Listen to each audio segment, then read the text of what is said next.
Bonjour tout le monde, bienvenue à ce 4e épisode de Mofo Barbell Live. Aujourd'hui, j'ai le plaisir d'interviewer un autre très bon ami à moi, Stéphane Cossette, un parcours vraiment diversifié, cyclisme de route, cyclisme courte piste. On va parler de sa famille aussi, d'une génétique des nageurs vraiment de haut niveau.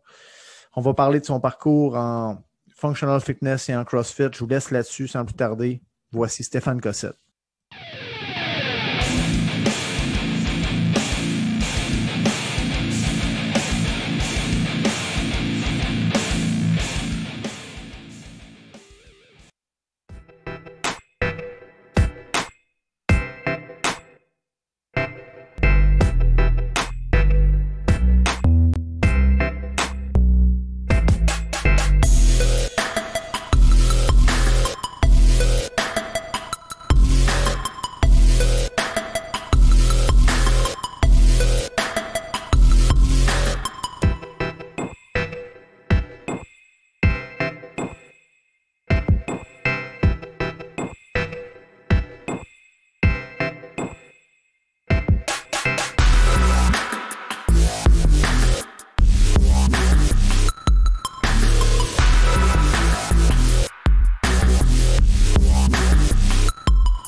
Alors, bonjour tout le monde.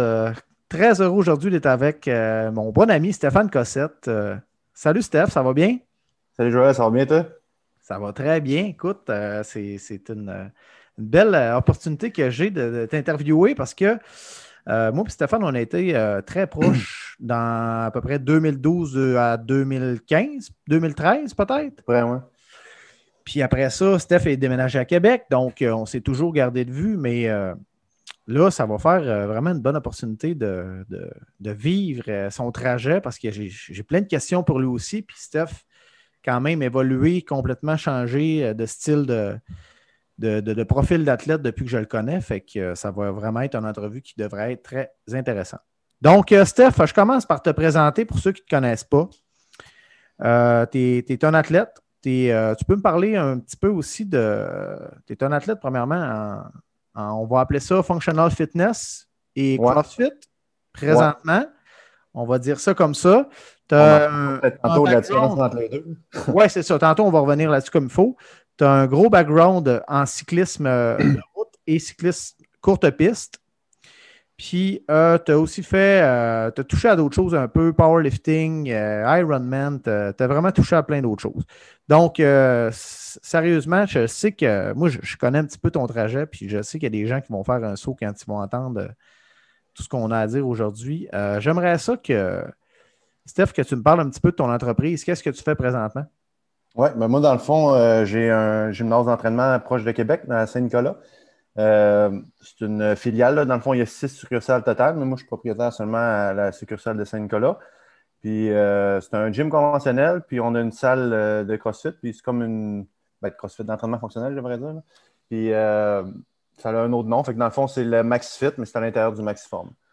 OK. Donc, toi, c'est dans le fond, entraînement fonctionnel MaxiFit à Saint-Nicolas. Oui, exact. Good. C'est toi qui drives ça à 100% ou tu es avec un partenaire dans ce gym-là?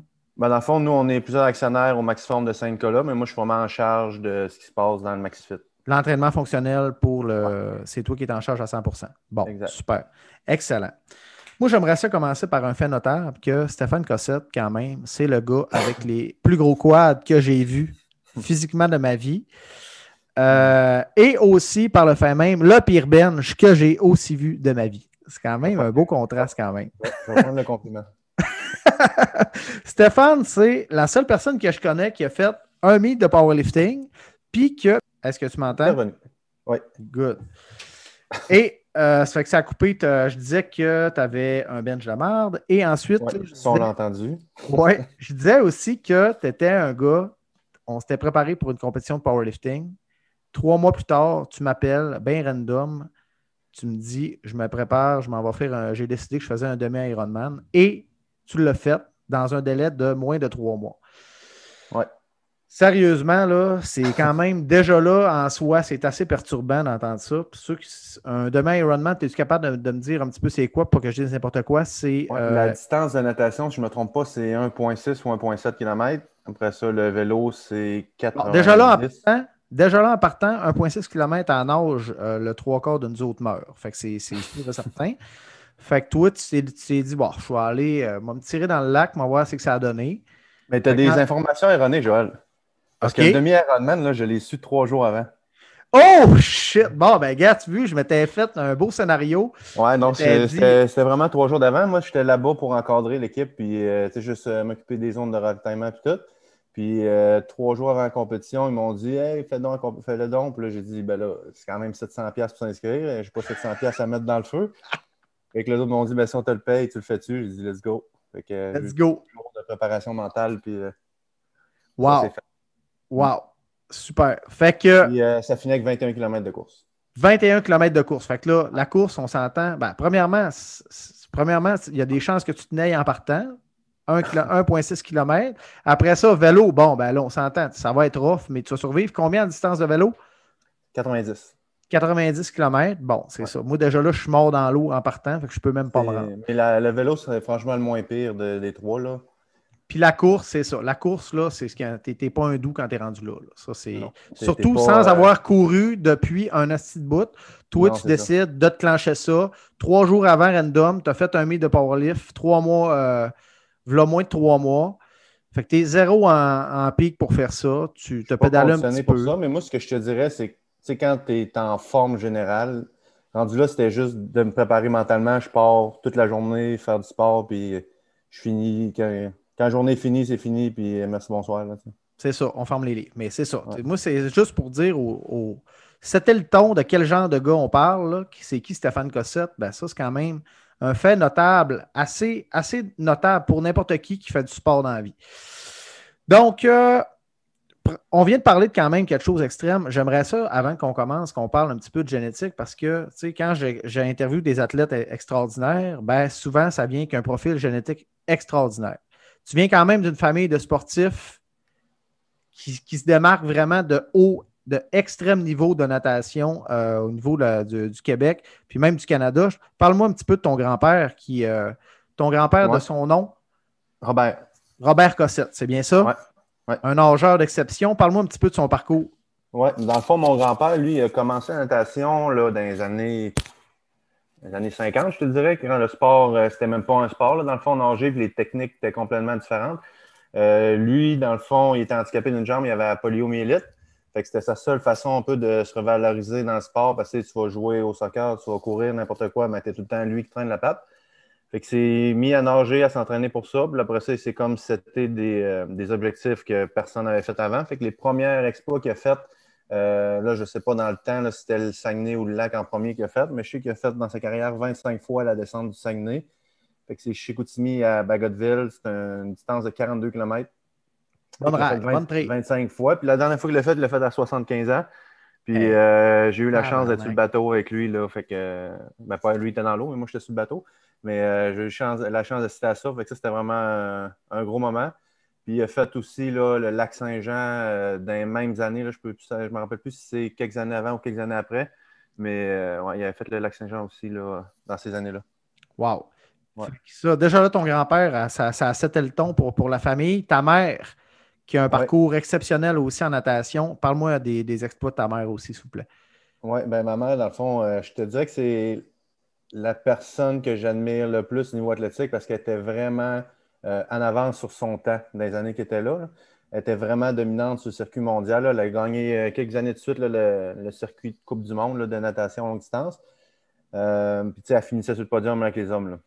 Avec les hommes. Puis, ouais, c'est ça. Fait que, ta mère, l'ultime exploit qu'elle a fait au lac Saint-Jean, si je ne me trompe pas, c'est que la c'était traversée aller-retour. traversé back-to-back du lac Ouais. Saint-Jean. Aller-retour. Ça, c'était. Il y a une entrevue, là, je pourrais peut-être envoyer le lien et tu le mettre dans les Bon, commentaires. OK. Là, Le lac Saint-Jean, pour ceux qui ne comprennent pas, là, c'est gros en tabarnak. C'est énorme, c'est une mer intérieure. Là, OK? ouais. Le lac Saint-Jean, Ouais. c'est combien de kilos? On le sait dessus? La traversée du lac, c'est 32 km. Bon, 32 fois 2, OK. Puis le lac Saint-Jean, 64. c'est des Puis, tu sais, conditions c'est souvent pas. assez brutales. Sans minimiser la descente du Saguenay qui est 42 km, tu prends le courant et tu descends. Ouais. Il y a un courant qui t'amène, tandis que le lac, ben, il n'y a pas de courant. Là. Si tu as un courant d'eau d'un bord, tu as le courant de face de l'autre bord. Là. Fait que, puis c'est assez brutal au large, les vagues et compagnie. C'est ouais. des conditions assez tough. Là. La première fois qu'elle a fait, c'était un périple de 18 heures. 18 heures de Jésus de nage. Hey, tu n'as wow. pas le droit de toucher au bateau. Fait que, tu sais, tantôt, tu disais 1,6 km pour le demi-Ironman. Moi, je ne me considère pas comme un nageur, mais j'ai tout le temps vu du monde nager dans ma vie. Fait que quand j'arrive à la compétition de CrossFit ou n'importe quoi, ben, je ne me considère pas nageur, mais je me sors tout le temps d'un premier du peloton parce que j'ai été élevé un peu là-dedans. J'allais sur le bord du lac, mon grand-père, ma mère nageaient, puis je me promenais au travers de ça, puis je revenais à la maison. Fait que... Juste pour finir là-dessus, je pense que ta mère, ça a été la première, tout sexe confondu, à faire le lac Saint-Jean back-to-back. Hein? Oui, première à la. Donc, c'est ça, c'est homme-femme confondu. Ouais. Puis après ça, je me trompe pas, les autres personnes qui l'ont fait, oui, ça a été égalé après ça, mais il était à relais. Il se relayait. Fait que ta mère, c'est une vraie de vraie. Oui, mais la traversée internationale, ils l'ont faite pendant 2 ou 3 années. Fait qu'au lieu d'être la traversée standard, c'était vraiment devenu l'aller-retour pour tout le monde qui faisait la traversée internationale. Mais ils ne l'ont pas tenu parce qu'il y avait trop d'abandon. Puis ah non, c'était une course. Là. Bon, ben super. Fait que ça set bien le ton de l'entrevue, je pense. Je fais ton parcours d'athlète parce que c'est quand même vraiment intense. Tu as un gros parcours d'athlète, malgré que tu es dans ton pic de conditions physiques présentement. Tu es probablement au sommet de ta carrière. C'est loin d'être terminé. Mais j'aime ça qu'on parte de savoir started from the bottom. Il faut qu'on parte, qu'on se dise qu'on a décollé. En cyclisme, champion canadien sur route junior en 2007, ainsi que champion canadien multiples épreuves sur piste. Une douzaine de titres de champion canadien en 2007 et 2013. Déjà là, quand tu dis une douzaine, c'est parce que tu as été champion canadien plus qu'une dizaine de fois. Là. Membre de l'équipe canadienne sur piste en 2009 et 2013. Champion du monde, Coupe du monde, championnat panaméricain. Fait que tout ce temps-là, tu voyageais, tu étais sur l'équipe nationale de courte piste. Ouais. 2012, l'année transition suite à une non-qualification olympique. Ça, on va en parler, c'est sûr et certain. T'essayes là, c'est là exactement tu as fait le demi-Ironman, powerlifting, dans la même année. Avant de te donner une dernière chance aux cyclistes sur piste, finalement arrêté à la fin de saison 2012-2013. Après ça, là, ça sent bien crunchy. Tu découvres le CrossFit. Moi, je t'ai vu commencer, on va en parler tantôt. Écoute, moi, là, c'était de toute beauté. Là. Moi, je me rappelle encore, tu étais où, hein? Je me rappelle de te voir. Puis... Je me disais, et tabarnak. Pauvre Cossette, mais je me disais, c'est pas vrai qu'il va rester là, c'est impossible. Mais je t'ai vu, tu commençais, tu avais la shape d'un gars qui... Je peux pas dire que tu étais pourri, tu n'étais pas pourri, mais j'avais des capacités, j'avais des grosses capacités, mais j'étais pas j'étais loin d'être complet. Je suis pas encore à 100%. Je me souviens de l'attitude du petit monde de région qui te faisait un certain genre dédain ou genre une espèce d'attitude condescendante envers toi. Je me souviens, tu avais tes gants, j'étais tabarnak, c'est laborieux, il mouillait, c'était pas une bonne journée, là. C'était rough. Là. Tu te faisais vraiment déclasser. Là. Solidement, le monde te regardait avec le petit nez. Puis aujourd'hui, c'est quand même très drôle de penser que ce monde-là sont devenus des fourmis à comparer de ton niveau. Bref, parenthèse fermée. Fait saillant en CrossFit, French Throwdown 2017, Dubaï, Championship 2017, Granite Games 2018-2019, South Fit Challenge 2019, Atlas Games 2016, 2017, 2018, 2020 et plusieurs autres compétitions locales. Ça, c'est vraiment CrossFit, Functional Fitness. Tu es devenu champion canadien en 2018 et DNF, ça veut dire? C'était pour les championnats du monde. OK, DNF. Ouais. Ah, yes. Au championnat du monde en 2020? Non, ça c'était 2018. C'était la même année 2018, j'avais été champion canadien. Puis do not finish au mondiaux. OK, do not finish au mondiaux suite à une blessure. Ouais. Bon, c'est ça, je ne catchais pas. Vice-champion canadien, vice-champion panaméricain et vice-champion du monde. Bon, ça, c'est ça. Ça, c'est cette année. On s'entend que l'année, malgré tout, tu étais quand même au sommet de ta forme. C'était une année particulière, on s'entend, sur le format de compétition, puis tout, là, c'était toute une formule en ligne, puis tout, là, fait que c'était quand même différent que de faire une vraie compétition. Là. Ah, c'est sûr. Que le classement, il se prend bien, mais suis conscient que ce n'est pas une vraie compétition live. Là. Parfait. Fait qu'on repart du début. OK, on va parler de cyclisme parce que c'est là que ça a commencé quand même. Tu as vraiment ton histoire de compétition. Comment tu t'es intéressé au vélo? Comment le cyclisme courte piste est entré dans ta vie? Parce que, tu sais, au Saguenay, tu ne décides pas, bon, ben moi, je m'en vais faire du cyclisme sur piste. Je me sens prêt. Je mets mon casque, puis let's go. Non, ben moi, ça a commencé avant de faire du vélo. Fait que je ne sais plus même plus quel âge j'avais. Là. J'ai dû commencer le vélo à 16 ans, si je ne me trompe pas, 15-16 ans. Avant ça, je faisais du patin de vitesse, quand même niveau compétitif aussi. Puis les gars, l'été, ils faisaient du vélo pour s'entraîner, garder la forme pendant l'été. Fait que j'ai commencé à faire du vélo avec eux autres. Puis j'ai accroché tout de suite là, à ça parce qu'il y avait beaucoup plus de liberté, je te dirais, dans l'entraînement. Tu pars le matin, le midi, le soir, c'est toi qui gères un peu ton horaire en fonction de ce qui te tente de faire et tes entraînements. Okay. Fait que là, j'ai complètement switché au vélo, là, probablement dans la même année ou peut-être l'année d'après. Puis là, j'ai fait du vélo de route comme n'importe qui commence à faire du vélo. Puis après ça, il y a souvent des camps de l'équipe du Québec là, au Vélodrome de Bromont. J'étais allé là, puis tout de suite, j'ai vu que j'avais un méchant gros potentiel sur la piste, là, parce que j'arrivais, c'était la première fois que j'en faisais, puis je me comparais aux élites, là, pratiquement, là, tout de suite OK. en partant. Puis, là, j'avais 15 ans, là, fait que j'étais cadet. Là.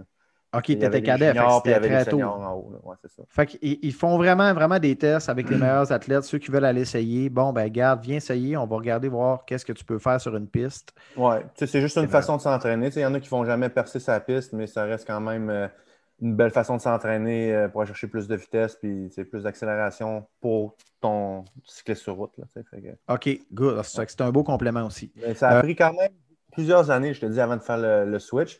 Parce que dans une petite catégorie cadet, junior, tu ne veux pas nécessairement juste consacrer tous tes efforts à la piste. Parce que le calendrier est quand même plus restreint. Il n'y a pas vraiment de compétition internationale à part les championnats du monde. Il n'y a pas de circuit en tant que tel. Fait que, j'ai continué quand même une couple d'années à faire les deux jusqu'à temps que je tombe senior première année. Que là, j'ai décidé de faire le switch là, pour la piste. OK, good.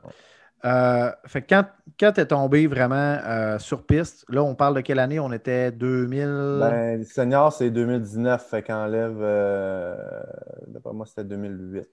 OK. Fait que là, tu es tombé sur piste. Là, ça a été vite quand même. Tu es tombé sur Team Canada assez rapidement, je pense. Là. Ouais, ben, première année senior. Fait que là, tu étais cardé comme athlète pour t'entraîner.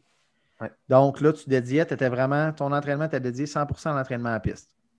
Oui, exact.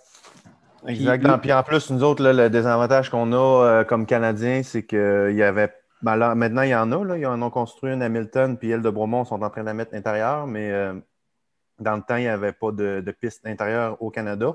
Fait qu'on n'avait pas vraiment le choix si on voulait essayer de performer à l'international de s'exiler, si on peut dire. Fait que j'ai été là, pendant 4 saisons complètes en Californie, ce qui n'est pas plate. Ouais. Puis c'est ça. Les premières années, c'est sûr, on arrivait, on se disait avec les autres gars, OK, on se loue une chambre d'hôtel à long terme, là, puis on verra si on se trouve une place pour rester. Fait que c'était vraiment, on partait un peu vagabond. Vagabond, puis c'est ça. Ça m'a permis d'apprendre l'anglais parce que quand je suis parti là-dedans, il y a Snow Toaster, puis c'était pas mal ça. Fait que j'ai appris à me débrouiller assez vite. Ah, c'est clair. Fait que, comment c'était de vivre là-bas, à l'âge que tu avais, tu étais toute jeune quand même, tu te ramasses en Californie. T'avais-tu vraiment une discipline de vie vraiment stricte? C'était-tu les heures d'entraînement? Tout dépendait de quoi? Comment ça fonctionnait en gros? Ben, les heures d'entraînement, ça, c'était quand même dicté par la cédule d'équipe Canada, là, puisqu'il y a quand même beaucoup de Canadiens qui étaient là-bas justement pour s'entraîner avec les entraîneurs et tout. Fait que, souvent, équipe Canada louait le vélodrome de telle heure à telle heure, fait que c'est là qu'on allait s'entraîner. Fait que niveau discipline, je te dis, j'étais quand même bien, mais j'étais quand même un jeune homme de 19 à 23 ans. Fait que c'est sûr que des fois, quand ça me tentait moins, c'est ça. C'est ça. Tu étais capable de fêter un petit peu. Puis ouais, c'est ça. Mais il y avait des distractions quand même. Là, overall, par exemple, je peux dire que ça a bien été. Mais c'est sûr qu'avoir connu, avoir toute l'expérience que j'ai aujourd'hui, puis tout, c'est sûr que je ferais les choses différemment. Puis je serais beaucoup plus efficace dans la façon de m'entraîner puis de récupérer tout ça. Mais ça fait partie du cheminement là, d'un athlète, j'imagine. Effectivement. Ouais. Comment ta transition Ben là, premièrement, il faut quand même spécifier que toi, ton but, c'était d'aller aux Olympiques, là, maintenant, à un certain Ouais. moment, c'était ça que tu visais. Tu sais, je me Ouais. rappelle, 2011, là, tu Ben, étais quand j'ai là-dessus. commencé, ma première Coupe du Monde, ça a été 2009. Puis là, tu sais, je commençais à faire du vélo, là, fait que, ben, des Coupes du Monde, puis tout. Fait que, tu sais, je veux dire, je me donnais quand même une couple d'années de transition, de passer d'un routier à un pistard, puis de m'adapter. Fait que je savais que 2012, les Olympiques, c'était plus ou moins. Non, t'as peu. 2008, les Olympiques, c'était plus ou moins. Voyons, je suis même allé des années. C'était quelle année? 2008-2012. 2008, 2012. Ouais, c'est ça. 2008, je savais que c'était impossible parce que je commençais vraiment à me joindre à l'équipe canadienne. 2012, là, je me disais, OK, tu sais, là, on était en 2009, fait que là, je me disais, bon, 3 ans, ça a de l'allure pour m'adapter. Puis, c'est ça, 2012, c'était mon gros target. Puis, février, 5 février 2012, fait que quelques mois avant les Olympiques, j'ai eu une blessure, quand même une bonne blessure. Fait que c'est ça qui m'a mis KO pour un bon bout. Puis c'est un peu là aussi que quand je suis revenu l'été et que je voyais que la qualification olympique t'a manqué, ben là, c'est là que. Mais je pense que c'est là qu'on s'est rencontrés, en fait. Ouais, c'est exactement là qu'on s'est Moi rencontrés. je me suis blessé en février. Je suis revenu à la maison et tout, puis j'ai recommencé à m'entraîner dans un gym où ce que tu enseignes, j'imagine, là. Ouais, c'est ça. On s'était rencontrés au On s'est sport-études à croisés là, Pointe ouais. d'Arvida. Pur Ouais, hasard. exact. Ou c'était peut-être 2011. Je pense que c'est 2011, ouais. Parce que nous autres, les qualifications olympiques, c'était sur 2 ans. OK. Fait que c'est la saison 2010-2011, puis 2011-2012 servait à qualifier pour les Olympiques 2012. Fait que c'est ça. Dans le fond, je me suis blessé début 2011. On s'est connus peu après ça. Après ça, c'est ça, Comment, 2011, 12. comment Ouais. tu vis ça, là? Tu sais, que tu vois, ça t'a dédié les 3 dernières années de ta vie, esti, à vivre. Ben, ça a été un gros échec. Ça a été un gros échec niveau personnel. Puis, tu sais, encore aujourd'hui, c'est de quoi que, tu sais, qui va me manquer toute ma vie, là. Oh, je pense que c'est parti. Mais c'est ça, continuer ça, moi, j'ai vraiment pris comme un gros échec parce que c'était un objectif d'enfant que j'avais. On me demandait à l'école, qu'est-ce que tu vas faire plus tard? Moi, je vais aller aux Olympiques. C'était ça mon. Je ne savais même pas quel sport j'allais faire, mais moi, c'était vraiment les Olympiques qui m'attiraient. Je passais à ça d'y aller puis ne manquer, fait que c'est sûr que ça va tout le temps rester une petite crotte. Ah, Une c'est petite sûr. crotte là, ouais. C'est sûr. Puis, tu sais, je me rappelle quand tu viens aigri, tu sais, je te côtoyais, puis, tu sais, je voyais que, tu sais, être craqué, c'était pas facile, là. C'était d'une période, là, tu sais, en quête de réponse, puis tu avais besoin de comprendre Ouais. certaines choses, là. Tu sais, Il y a beaucoup de choses aussi qui rentrent en jeu. Oui, je veux poursuivre mon rêve, mais il y a aussi, c'est beau, tu as vécu 4 ans en Californie, mais pendant ce temps-là, c'est dur d'avancer ton école, c'est dur de créer des relations, c'est dur de t'établir dans la vie. Tu es tout le temps parti à gauche et à droite. Fait que, une année, après 2012, ben là, l'année que justement j'ai fait le powerlifting, demi-Ironman, puis tout, dans ma tête, c'était terminer le vélo. Puis là, après ça, j'ai comme fait. Ah, pourquoi je n'essaierais pas? Pourquoi je one more time. je suis capable de revenir de ça. Puis là, fin 2013, là, je me suis comme dit non, gars, c'est assez. Si je continue, je vais me ramasser à 27 ans, je vais être au même stade. Puis qu'est-ce qui me garantit que dans 4 ans, je vais y aller aux Olympiques? Ça se peut que j'ai une Ouais. autre blessure, ça se peut qu'il y ait quelqu'un d'autre qui arrive sur l'équipe et qui soit une super machine puis qui clenche tout le monde. Je veux dire, il y a tellement de. C'est une question de timing Ouais, énormément, exact. facteur. Écoute, c'est des Ouais. opportunités, puis surtout pour ce sport-là en plus, là. Mais tu sais, juste un petit parallèle, là, les gens disent hey, là, hey, malade, si, est en Californie. Mais tu sais, vivre un athlète canadien, vivre en Californie, là, tu vis pauvre comme job, là. T'avais pas. Ben, tu vis pas parce que j'ai même essayé de me trouver des petits jobs et tout, puis tu peux pas travailler, tu peux même pas travailler au café du coin parce que les autres, ils n'ont pas le droit. Tu as pas une carte bleue pour travailler ou en tout cas, Ouais. pas une carte spéciale pour travailler et tout. Fait que tu peux même pas. Oui, c'est beau, on a des subventions, l'équipe canadienne, l'équipe Québec et tout, mais la dernière année que j'étais là, le logement il nous coûtait 1800$ à deux. Puis on avait chacun notre chambre, salle de bain, cuisine. Là. Fait que ça coûte très cher à habiter là-bas. Là. Ah ouais, c'est pas, t'es pas de luxe, là. T'es pas d'un complexe tout inclus, là. Le monde, on n'est pas pas d'un high school, mais d'un college américain, là, où ce que tu Non, ce que c'est tu veux ça. quand tu veux, là. Ouais. Fait que, tu sais, c'est ça. C'est la vie d'athlète de professionnel canadien pour certains sports. C'est une vie, c'est d'accepter de vivre pauvrement. Puis, Ouais, c'est un choix que tu fais. C'est un choix que tu fais, exactement. Ouais. Donc, ça résume bien ton parcours en cyclisme. Écoute, on va parler du Monfort un petit peu, parce que je pense que ça a été quand même une rencontre entre moi et toi qui t'a fait avancer ou qui t'a fait découvrir quelque chose sous un Ouais. autre angle, parce que tu t'étais entraîné quand même toute ta vie. Mais je pense que quand on s'est rencontrés, tu as connu l'entraînement Un autre angle. sous un autre angle. Ouais. Exactement. C'est quoi, comment tu pourrais dire que notre relation a changé ta façon de voir l'entraînement au fil du temps? Ben, moi, premièrement, avant d'aller au MOFO, je détestais les gyms. Tu sais, j'avais m'entraîné dans des, mettons, gyms université, des places de même. Je détestais faire la muscu. Quand j'étais en vélo sur route, c'était pas vraiment un problème parce que, bon, tu n'as pas besoin d'être musculaire et tout. Quand je suis tombé en cycliste sur piste, là, OK, bon, on a besoin d'un petit peu plus de puissance, un petit peu plus de masse musculaire. Fait que là, il a fallu que je commence à faire la muscu, squat, tous ces mouvements-là. Je ne tripais pas pantoute. Quand je suis allé au MOFO, là, il y a quoi qui a décliqué parce que ce qui se ressent dans le MOFO, ça ne se sent pas nulle part ailleurs. Là, fait que juste l'intensité, je pense que, en tout cas, ça s'est imprégné sur moi un petit peu, là, la genre de discipline. Tu me dis souvent, OK, tu veux sortir samedi ou tu veux sortir samedi, sors, mais dimanche matin, 9h, t'es ici. Fait que c'était comme, fais ce que tu veux de ta vie, mais si tu te commets à être un MOFO, ben, faut que tu assumes les conséquences de tes actes. Fait que ça c'est un peu le genre de. Ça m'a rentré quand même dans l'esprit parce que après ça, c'est ça.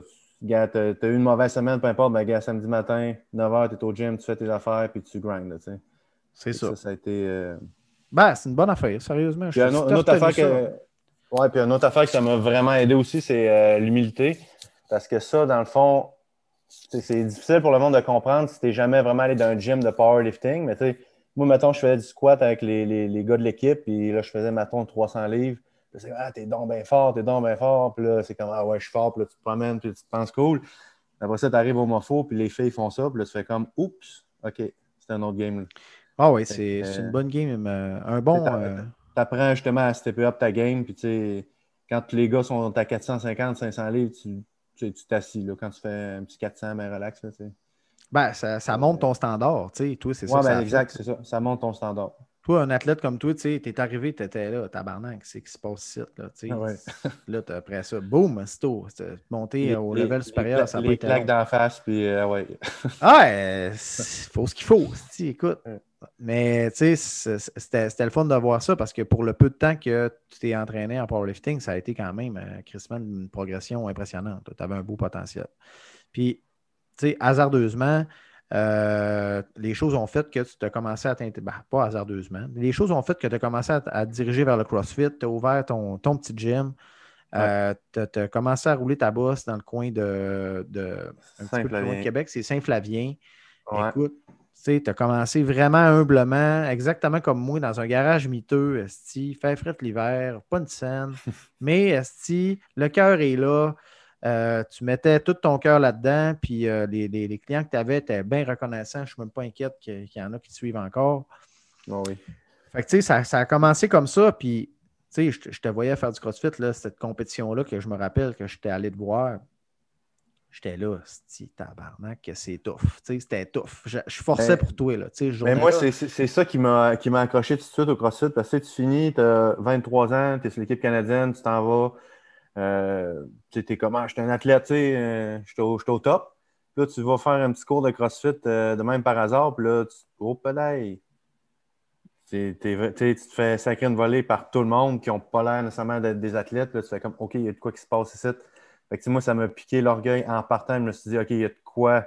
Il y a vraiment de quoi qui se passe. Là, fait que, tu as gagné tes galons. Là. Tu as été. Je me souviens, tu as commencé ta programmation sérieuse. Tu as lâché le mouvement de force parce que ta force était quand même un avantage, vraiment. Ouais. Ça a toujours été. Les premières années que j'étais dans le CrossFit, je savais c'est où que je voulais que mes charges soient pour être compétitif.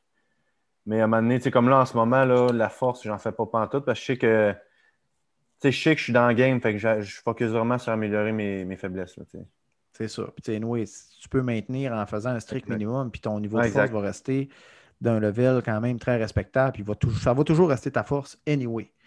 Exact. Fait que, tu sais, ça, c'est l'avantage de ça. Après ça, combien de temps que ça a pris, là, tu sais, ton corps, parce que c'est une bonne transition pour un body. Ben, je me rappelle, tu sais, tu étais en shape, tu n'as jamais eu d'abdos de ta vie, tu étais sec, mais tu n'avais même pas d'abdos, tu sais. Je me Donc, je rappelle, tu m'as t'écœurais déjà avec dit, hein, ça. tu m'as dit, Je me tu que ça, rappelle, tu n'auras jamais d'abdos. tu n'auras jamais d'abdos de ta vie. Mais maintenant, tu es arrivé, pouf, Terminator, man, ripé de la tête aux pieds. Puis là, tu sais, moi, je connais Steph. S'il y a un gars qui n'a jamais même pas pris un supplément de sa vie, c'est lui. OK, premièrement, ça coûte trop cher. Fait que je pense que des protéines, tu n'as pas une scène à dépenser pour ça. Ah non, j'en prends quand même un petit peu. BCAA, écoute. Hey. Protéines, un petit peu, une fois de temps en temps. Une fois de temps en temps, 2 bortantes, puis un petit peu de poulet et de riz. Combien ça a pris de temps pour ton corps à faire la transition en CrossFit, en functional fitness, pour que tu deviennes là, efficient? Je te dirais que ça m'a pris 3 ans à devenir compétitif. 3 ans de faire la transition. Au début, quand je suis arrivé, j'ai arrêté le vélo, j'étais à 208 livres. 3 ans plus tard, j'étais à 208 livres. Exactement le même poids, mais complètement changé. Le haut de corps a grossi, les jambes ont allongé un petit peu, moins de body fat. Fait que, mon poids corporel est resté le même. C'est juste vraiment, je me suis calibré en fonction de ce que je demandais à mon corps. Ça ne peut pas se faire en 2 minutes. Fait que, c'est important que les gens comprennent. Quand tu fais une transition d'un sport, ça ne peut pas se faire en 6 mois, ça ne peut pas se faire en 1 an. C'est le temps que ton corps comprenne la game, les structures s'adaptent. Ça prend au moins 2 à 3 années pour que tu deviennes compétitif. Il n'y a pas de monde parfait non plus. Ben, je sais, là, en ce moment, là, j'ai pris de la masse un petit peu. J'ai même pas le goût de dire mon poids. Mais à 208, là je suis plus à 208, mais à 208, je suis d'un très gros sur le circuit élite, mettons. Là. Fait que, oui. Puis d'un fois, tu es plus pesant que ça. Les gars compétitifs, c'est plus un genre de 5 pieds 10 puis 190 livres bien gonflés. Là, bon, parle-moi de ta routine de vie, là, vraiment tout ce qui a trait, ton entraînement, ta routine, là, vraiment comment tu vis ça, comment tu te prépares pour tes événements depuis les années que tu es très compétitif. Là, tu parles avant COVID ou après COVID? On va parler avant, puis après ça, tu me parleras après. COVID, j'essaie de moins en parler possible parce qu'on sait que c'est de la crise de merde. Écoute. Ouais, non, mais c'est parce que ça a changé aussi beaucoup le rythme de vie. Là, ça m'a amené. Les gyms sont fermés. Là, c'est clair. Fait que, gars, parle-moi. On va parler avant, puis après ça, on parlera après. Je te dirais, moi, je le diviserais pour moi personnellement en 2 parties. La partie avant que j'aille le gym à Saint-Nicolas, puis la partie après, parce que ça a quand même été des gros changements. Avant d'ouvrir le gym à Saint-Nicolas, c'était all-in entraînement. Là. Je peux m'entraîner 4-5 heures dans la journée, puis il n'y avait rien qui m'arrêtait. J'arrêtais quand mon corps me disait que c'était assez. Là. J'étais un peu. Je manquais un petit peu d'intelligence, je te dirais, mais c'est peut-être ça aujourd'hui qui fait que même si je fais moins de volume, je suis quand même capable de garder mon niveau parce que je n'ai tellement fait dans les 3 premières années que j'ai un certain backup, je peux dire. Là. Mais ouais, les 3 premières années, c'était un petit peu extrême. Un petit peu extrême. Je regardais je suivais 3 programmations en même temps. Là. Puis je faisais tout. Fait que c'était. Pas pour les doux. Non, c'est ça. Quand même impressionnant que tu aies survécu aussi, considérant que tu es assez pesant. Il y a des bouts que ça frôlait le crash. Là, t'sais. Ah oui. Puis tu sais, t'as pas eu. Puis ce qui est dur dans le CrossFit, tu sais, c'est qu'il n'y a pas vraiment de saison morte. Si tu regardes, mettons, quand on finissait la saison de vélo, on avait tout le temps un 2 mois off. Je suis sûr qu'en powerlifting, tu fais un peu la même chose. Si tu finis un gros meet, tu prends un certain temps, peut-être pas 2 mois, mais tu prends un certain temps off. En CrossFit, il n'y en a pas de ça. C'est vraiment de quoi que j'ai appris justement depuis le COVID là, à essayer de gager un petit peu. De profiter du temps qu'il n'y a pas de compétition, de me dire que c'est peut-être le temps de faire une saison morte un peu. Là, anyway, en tout cas, moi, ma vision de ça, c'est un bon point que tu amènes, c'est que un jour ou l'autre, tu n'auras pas le choix de ralentir. Anyway, tu ne peux pas toffer un rythme 100% gaz au bout pendant 3, 4, 5, 6 ans. À un moment donné, il y a de quoi qui pète. Là. Fait que, après des grosses compétitions, tu n'as pas le choix. Là. L'adrénaline baisse, tout baisse. Là. Tu ne peux pas performer dans un contexte où tu as un sentiment d'accomplissement, tu as performé à haut niveau, tu es fier de ce que tu as fait. À un moment donné, le body, il fait hey, Johnny, là.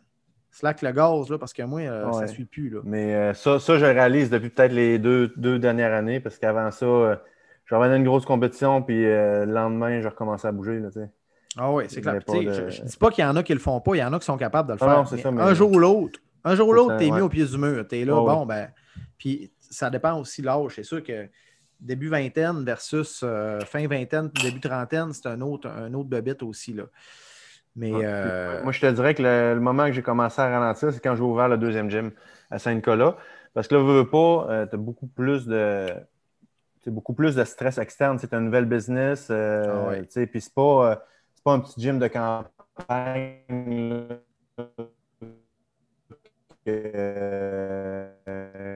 Oh, t'as un peu, Steph, je te perds un petit peu.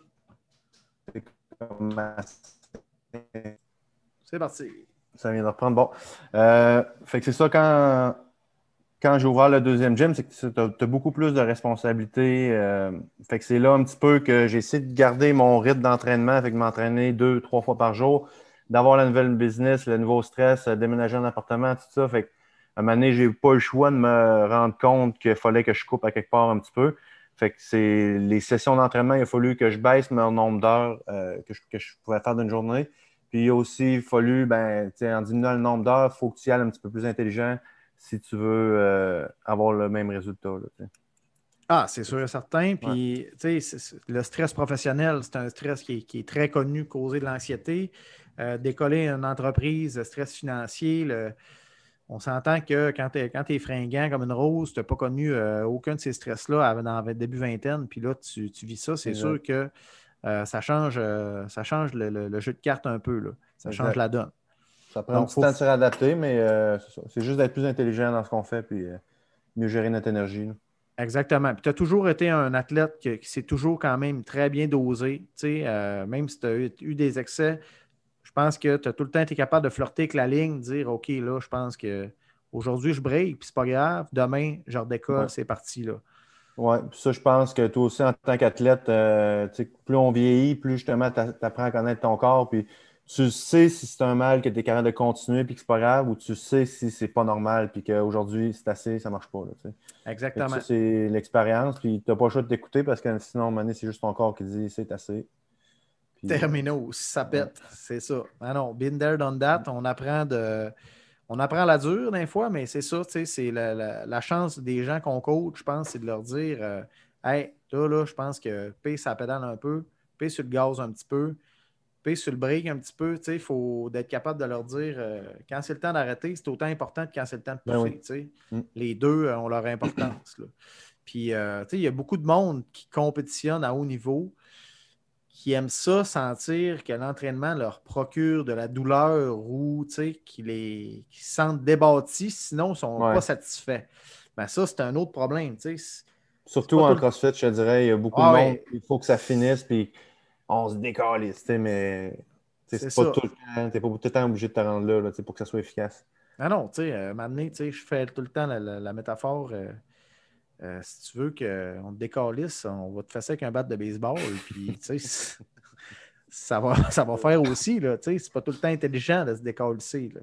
Un petit traitement à choc de temps en temps, c'est bon, mais garder une intensité qui est plus intelligente, ça a plus de bon sens aussi dans ta progression à long terme. Oui, exact. 100% d'accord. Puis en compétition, ben, honnêtement, c'est là que ça se passe. Là. Si tu veux te décalisser, fais de la compète. C'est en c'est ça. compète que c'est important. Ça, c'est spécial, avec les années aussi, c'est de quoi que tu apprends à gager. Il faut que tu apprennes à te connaître en tant à l'entraînement, il faut que tu apprennes à te connaître en tant que compétiteur.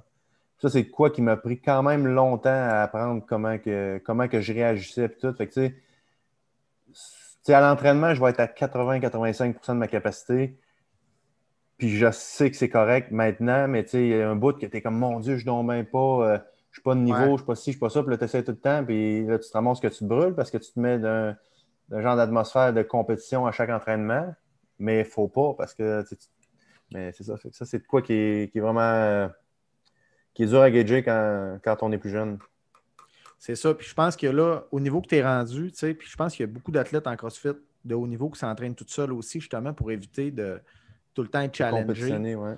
tout le temps de compétitionner, parce que dès qu'il y a de l'adrénaline qui est impliquée dans le processus, ben, la fatigue est pire.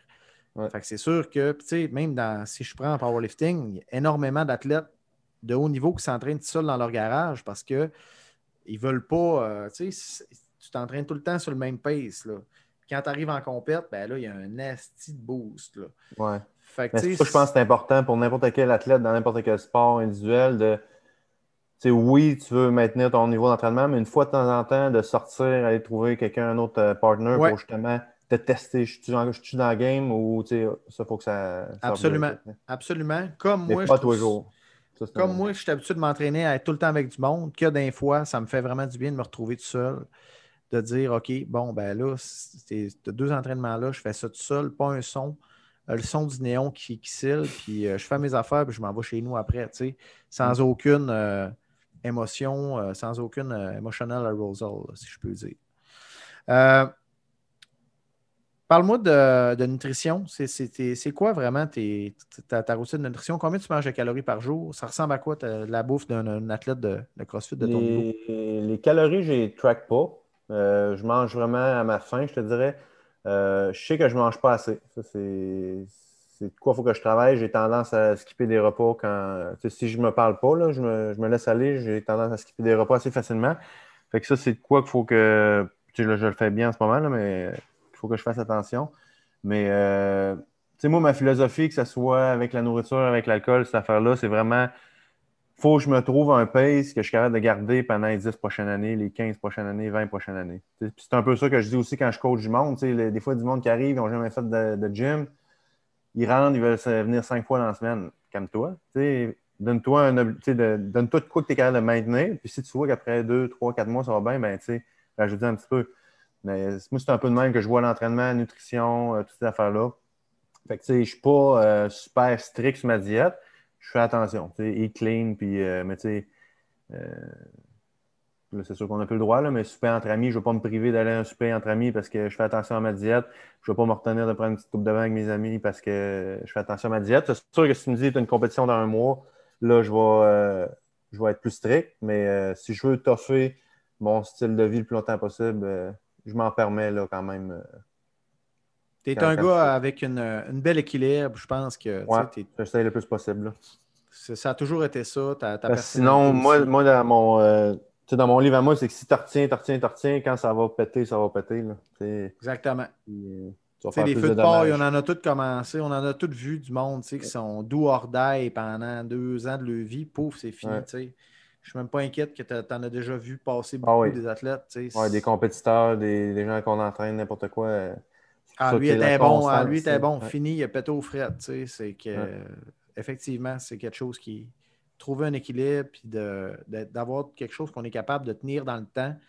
Mm. Tu sais, ça ne veut pas dire que ce qui marche pour toi va marcher pour l'autre, tu sais. Non. C'est ça, tu sais. C'est Puis, tu sais, vraiment si tu très prends personnel. des bodybuilders, c'est pas la même Ah histoire non, partout. Là, tu sais. c'est clair. Là. Non, non, eux autres, c'est sûr que plus il y a de triche, ben, pire, tu peux pas te mentir vraiment. Eux autres, tu sais, il faut que tu aies de l'énergie pour C'est la t'entraîner puis condition. récupérer. Tu veux pas être trop sec non plus. Là. C'est ça, là. Ça te prend un certain body fat pour être capable de te faire run. Euh, c'est quoi tes prochains objectifs en functional fitness, Ouais. CrossFit? Ben là, le CrossFit, il y a les CrossFit Open qui s'en viennent dans 5 6 semaines, je pense. Euh, Fait que ça, c'est comme un processus de qualification qui mène éventuellement au CrossFit Games. Mais je suis Effectivement. quand même réaliste dans mon niveau actuel puis tout ça. Fait que, tu sais, cette année, ils ont encore changé de formule. Là. Il y a beaucoup de changements avec le COVID, de changements d'administration là, au niveau de CrossFit aussi. Fait que là, cette année, ça fonctionne. Tu as les Open, après ça, tu as les quarts de finale, demi-finale, puis les CrossFit Games. Fait que, tu sais, mon objectif réaliste, si je suis vraiment capable d'aligner les étoiles, ça serait de me rendre dans les demi-finales. OK. Puis là, parenthèse, là, pour te rendre, là, tu fais les Open. Après ça, quart de finale. Ouais, mais dans le La fond, quart de finale, c'est par pays, c'est par région. Là, ça change à chaque ouais, mais année. cette Là. année, dans le fond, on s'inscrit. Moi, dans la région qu'on est, c'est Canada et États-Unis. Fait que c'est la région la plus forte au monde, là, parce que c'est les deux pays plus forts au monde. Les 10% meilleurs des Open, fait que si on est 15 000 inscrits, ben les 1500 premiers passent au quart de finale. Fait que ça, je OK. pense pas avoir de difficulté avec En ça. ligne aussi. En ligne aussi. Fait que là, OK. les quarts de finale, là, tu vas prendre, mettons, ces 1500 personnes-là. Puis là, c'est une fin de semaine de compétition en ligne, mais il faut que tous tes workouts soient faits la même fin de semaine. Fait que là, à partir de là, je ne sais pas exactement le nombre, si c'est 30 ou 40, mais les 30-40 meilleurs vont s'affronter dans les demi-finales. Puis là, à partir En des ligne demi-finales, aussi. ben là, les demi-finales, ça va être supposément en personne. Puis là, les Supposément 5 personne. meilleurs de là vont aller au CrossFit Games. Fait Wow. que, Fait que l'entonnoir, là, il ça va, coupe, ça coupe à il, pic, là. il part très large puis il finit très mince, mais c'est ça. Il y a Ouais. un bon, Il n'est il y pas a profond. un bon sacrifice Ouais. pour se rendre à la finale. Mais Fait qu'en tout sinon, cas, sinon, mes objectifs réalistes, c'est. Ben, je peux dire que je me suis converti en functional fitness. Puis il y a du monde qui ne savent pas vraiment la différence entre le CrossFit et le functional fitness. Mais ouais, je pense que je me suis converti un petit peu à cette méthode d'entraînement-là, qui est quand même différente. Puis mon objectif, ça serait de faire les mondiaux cette année, puis de prouver que ma deuxième place en ligne de cette année est valable, puis de représenter un résultat qui ressemble à ça d'une vraie compétition, là. peux-tu me faire la différence avec le CrossFit et le Functional Fitness un peu? Ouais, ben CrossFit, c'est une marque, premièrement, là. Oui, Fait que ça, c'est pas c'est un brand. Ouais, c'est un brand. Euh, Functional fitness, c'est que tu vas avoir des catégories. Fait que quand je vais dans une compétition de functional fitness, je sais qu'il y a 6 workouts, puis je sais la thématique de chaque workout. Fait que je sais que le premier workout, c'est un workout d'endurance. Fait que c'est un workout qui va être 20 minutes, ça peut aller jusqu'à 1 heure. Là. Quand j'étais allé au championnat du monde, c'était un workout d'au-dessus d'une heure, là. Fait que c'est de la OK. course du rameur, du Fait que ski. ça, ils l'annoncent. Ils vont te dire, OK, tu vas avoir Ils 5, disent pas 5. nécessairement c'est quoi, mais c'est un workout d'endurance. OK. Workout numéro 2, c'est un workout de force. OK. Workout numéro 3, c'est un bodyweight. Fait que tu as comme t'as tes 6 thématiques.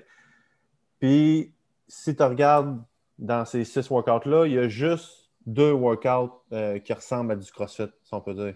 Fait que, si j'arrive à une compétition de CrossFit et il y a 15 workouts, ben, ça se peut qu'il y ait 13 WOD, puis qu'il y ait une épreuve de force puis une épreuve de course, mettons. Mais sur 15, il va y en avoir 13 que c'est juste des workouts d'intensité. OK. Si je regarde dans le functional fitness, ben, tu as un workout vraiment plus long que moi, ça tombe quand même dans ma palette. Quand tu me donnes une longue distance à faire sur un rameur, ben, j'ai un bon bodyweight, fait que je suis capable de déplacer en masse de bouger vite sur un rameur. Après ça, le workout de skills, je travaille beaucoup mes skills. Fait que, il y a des mouvements qui n'ont même pas dans le CrossFit. Puis ça, c'est une épreuve, c'est juste skills. Fait que, exemple, la dernière compétition qu'on a faite, on avait des handstand push-up, mais dans le vide. Fait que tu n'es pas à côté au mur. Tu fais des handstand OK. push-up, puis quand tu finis tes séries, il faut que tu commences à marcher ses mains. Fait Oh que, si shit. tu ne le fais pas, tu es obligé de le faire unbroken, fait que tu ne peux pas arrêter entre tes reps. Si tu arrêtes, il faut que tu recommences. Fait que, c'est des genres de skills qu'on a très, très, très rarement en CrossFit, mais là que tu es comme garanti à chaque compétition d'avoir une épreuve de skills. Fait que, OK. Fait que ça travaille vraiment certains affaires, des ouais, aspects vraiment pointus ouais, exact. d'un domaine, tu sais, qui vont te demander des aptitudes vraiment spécifiques pour pouvoir le faire, là. Exact. Puis Fait ça se que peut que moi, ça chie dans la pelle aussi, là. oui, mais moi, ça me concorde quand même bien avec le type d'athlète que je suis. Puis, c'est ça. Bon, Puis ben c'est génial. peut-être une petite chance de peut-être un jour aller aux Olympiques parce que je sais que la fédération pousse beaucoup pour que ça devienne un sport olympique. Fait que, Bon, qui on sait, c'est s'entend. peut-être pas. C'est peut-être pas. Ça serait, je pense que ça montrait le level encore plus parce Ouais, que ça, c'est sûr. c'est pas tous les athlètes qui font le functional fitness à l'heure actuelle, si on peut dire. Il y a Non. encore beaucoup d'athlètes qui sont fidèles au CrossFit malgré Oui. toutes les controverses qu'il y a pu avoir là-dedans dans la dernière Ouais, année. On ça s'entend. bouge pas mal. Ouais, ça a bougé pas mal dans la dernière année, là, ça, c'est sûr. Euh, c'est qui les personnes qui ont marqué ta carrière d'athlète et d'entraîneur, tu dirais? D'athlète et d'entraîneur Bon, ou. on va commencer d'athlète. On va parler de CrossFit. Moi, tu te parlé de moi, c'est beau. C'est vraiment Ouais, à ben, c'est CrossFit sûr. qui vraiment a fait. Si moi, je veux ressembler à ce gars-là ou je décolle avec ce gars-là, ça a vraiment il y a eu un bon impact dans ta vie. Ben, avant même le CrossFit, ben, il y a toi, c'est sûr que tu m'as marqué pour différentes raisons. Il y a Yannick Morin que tu as fait un podcast avec dernièrement, que je l'ai côtoyé beaucoup quand je faisais du vélo. Fait que lui, c'est sûr qu'il m'a quand même donné un bel impact positif. Sinon, en CrossFit, c'est difficile de pointer quelqu'un du doigt parce qu'il n'y a pas encore je dirais pas de leader, là, mais c'est que c'est tellement large comme sport qu'il n'y a il y a personne qui peut dire qu'il y a la recette du succès c'est instantané. Fait que, c'est sûr, oui, tu vas avoir des entraîneurs qui vont avoir des athlètes avec des gros noms, mais ils vont avoir pris cet athlète-là quand il est déjà au top. Ouais, ouais, Fait que, ouais. c'est pas lui qui l'a pris puis qui l'a buildé pour l'amener là. Il l'a pris quand il était là puis l'amener là. T'sais. Fait que, c'est difficile de trouver une référence. Je te dirais la personne qui m'a influencé beaucoup puis il me connaît pas. C'est Ben Bergeron. de CrossFit New England. Là. Il y a un podcast. Fait que j'ai regardé pas mal tous ces podcasts qu'il a fait. Un gars super intelligent, que ce soit au niveau de l'entraînement ou juste de la philosophie puis de la vie Ça de te tous les jours. Là. rejoignait. Fait que ça, je te dirais que c'est pas mal une des influences positives que j'ai eues là, comme entraîneur. Ouais. Bon, super. Excellent. On a parlé beaucoup de balance. Tu es en couple, tu as ta business. On vit assez des temps difficiles. Comment tu essaies de manager tout ça ensemble pour rester focus en entraînement dans une période où les gyms sont fermés, qu'il faut que tu continues de performer? Comment tu vis ça? Ben, on a 2 confinements. Fait que le premier était très difficile. Le premier est parti très haut puis il a fini très bas. Tandis que le deuxième, je suis parti en bas puis là, je suis en train de remonter. Fait que, quand on a appris le premier confinement, c'était les Atlas Games à Montréal. Fait que c'était un sanctional. Fait que c'était une grosse compétition. Il y a des gars de l'Europe, des gars de l'Amérique du Sud, tous qui étaient sur place. Puis là, nous autres, on part de Québec. Fait que c'est pas si pire. On a 2h30, 3 heures de route à faire. Puis là, en partant, on se pogne un café au Tim Hortons. J'entends pour la première fois le mot COVID de ma vie. Ben là, on monte on monte pas. On monte, là. Le pire qui va arriver, c'est qu'on va revenir. Je ne sais pas trop. Là. On arrive là-bas, ils nous annoncent que tout est cancellé. Là, tu arrives, tu es sur un gros pic de forme, tu es craqué comme un cheval pour aller compétitionner toute la fin de semaine. Tac, tu fais fermer ça. Mais là, au début, ce qu'ils nous ont dit, 2 semaines. Fait que là, tu retournes chez vous. Là, tout est fermé. Fait que là, ta blonde ne travaille pas, toi, tu ne travailles pas. Parfait, on est en vacances, un petit 2 semaines de vacances. Quand est-ce que ça arrive? Fait que là, premiers 2 semaines, un mois, je te dirais que j'ai essayé de toffer mon niveau que j'avais avec l'espoir que les compétitions, l'été, elles revenaient pour tout. J'avais quand même une compétition à Vancouver que tout était booké aussi pour cette compétition-là. Fait que je me disais, il faut que je garde mon niveau. Fait que là, pendant un mois, j'ai comme poussé la machine au bout pour toffer ça. Le deuxième mois, quand tu te rends compte qu'ils rallongent les confinements et tout ça, là, tu commences tranquillement à descendre. C'est mentalement, là, c'est là un peu, tantôt, je te disais que je n'ai comme profité un peu pour tirer à plat et me dire, gars, vois ça comme un off-season, ça fait 5 ans que tu n'as pas pris. T'sais. Fait que là, j'allais m'entraîner pour mon bien-être et ma santé mentale, mais je ne poussais pas plus qu'il faut parce que sinon ça n'allait pas bien. Fait que, je te comprends là-dessus. Tu me disais même l'autre fois, on parlait, tu disais, ben là, je me suis mis à prendre un verre le lundi. Puis là, on reprend un petit verre le mardi. Là, un petit verre le mercredi. Non, c'est ça. Je suis rendu alcoolique, moi, ainsi, tu sais. Non, c'est ça. À un moment donné, il faut remettre les pendules à l'heure. C'est correct de l'échapper, mais à un moment donné, il faut revenir sur la bonne track. Puis, deuxième confinement, ben là, ça a été l'inverse parce que là, justement, j'avais plus de choses pour me stimuler un petit peu. Ça fait 2 mois et demi qu'on a acheté une maison. Fait que, on a de l'ouvrage à faire ici. Fait que ça m'a tenu occupé. Puis, juste d'avoir d'autres choses dans la tête que quand est-ce que le gym va ouvrir, ben juste ça me tient plus allumé. Puis, je m'entraîne 1 ou 2 fois par jour, puis ça va super bien ce temps-ci. Fait que... Bon, ben génial. Comment tu vois la prochaine année? Tu penses-tu que les comptes... Ben là, tu as tes Open en ligne anyway. Fait que là, tu te prépares pour ça. Ouais. As-tu des projets présentement qui, malgré le COVID, as-tu des projets qui sont, tu ne m'as pas parlé encore, qui sont à venir? Ben là, vite de même, non. Ça fait 2 mois et demi qu'on a acheté la maison, puis on a eu beaucoup de réno à faire là, sur la maison. C'est déjà pas mal. C'est déjà pas mal. Fait que je te dirais que là, la prochaine année, c'est vraiment de s'établir, puis je me suis fait un garage gym, là, fait que j'ai encore passé la journée là, à patenter mes affaires là-dedans. Fait que non, je te dirais que c'est juste de s'établir niveau compétition, puis on peut rien prévoir de 1.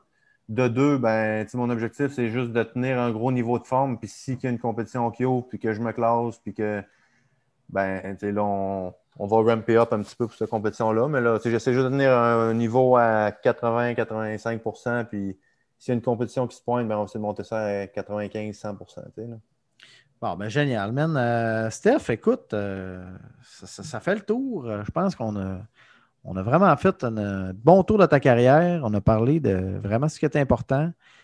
C'est vraiment impressionnant comme parcours. Puis je suis heureux de dire que tu fais partie des gars que ça fait 1 an que je t'ai pas parlé ou que je t'ai pas vu, tu m'appelles, puis ça fait comme si ça faisait moins de 24 heures qu'on s'était pas parlé. Ça, c'est pas avec tout le monde avec qui on peut vivre ça, mais avec toi, c'est demain matin, je monte chez vous, puis c'est pas compliqué, c'est facile. Fait que, hey, je t'apprécie énormément. Je te remercie vraiment d'avoir pris le temps de répondre à mes questions. Puis j'espère que ta prochaine année va se passer comme tu veux. Je t'encourage de continuer de performer. Toi aussi, un nouveau gym, faut que ça roule. Il faut que ça roule. L'argent, ça se ramasse pas tout seul. Faut mettre la main dans la pâte. Mais là, on ne met pas grand-chose, mais on fait ce qu'on peut. Fait qu'on fait des entrevues. C'est ça. Bon, fait que Steph, je te souhaite une belle soirée. Merci, mon gars. Merci à toi, Joe. See ya. Merci tout le monde. Et c'était une autre émission, épisode 4 de Mofo Barbell Live avec Joe Bull. Bye bye.